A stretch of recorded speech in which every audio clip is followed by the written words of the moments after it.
গতকাল রাত্রে মুন্সিগঞ্জ বেড়িবাঁধটাকে নিয়ে একটা ভিডিও করলাম। ভাই বেড়াদার নিয়ে, ভাই বেড়াদার নারায়ণগঞ্জ থেকে আসছিল গাড়ি গুড়ি নিয়ে, চা খাওয়াইলাম, ঘুরলাম। তখন বৃষ্টি শুরু হয়েছে, পুরো বেড়িবাঁধটা তখন খালি পড়ে গেছে।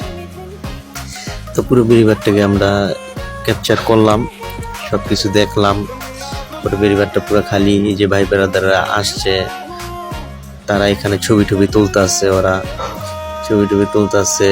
বৃষ্টি বৃষ্টি ঝিরিঝিরি বৃষ্টি। পরে আবার আমরা ভিতরে গেলাম, লঞ্চঘাটের ভিতরে যাইয়া ওইখানকার একটা ভিডিও তুললাম। এই বৃষ্টির মধ্যে একটা পুরা বড় লঞ্চটা আসে, তখন এই জায়গায় বৃষ্টির কারণে আরো ভিড়ায় রাখছিল। ভাই ব্রাদার সবাই এখানে আড্ডা চাড্ডা দিতেছিলাম, চা খাইতেছিলাম। তো পুরো ঘাটটা খালি, তো লঞ্চ ঘাটটা পুরো ভরপুর ছিল। তো এখানে আমরা ওয়েট করতেছিলাম, দেখতেছিলাম, চারপাশটা ভিডিও করতেছিলাম। তারপর যাইলাম ভিতরে।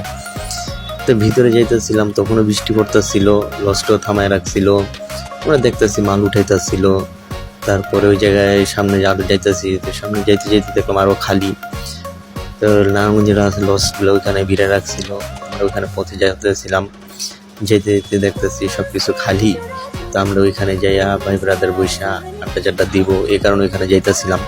তো চারপাশটা দেখলাম, ওইখানে দেখার পরে দেখলাম ওই টাউনটাও খালি করে রয়েছে।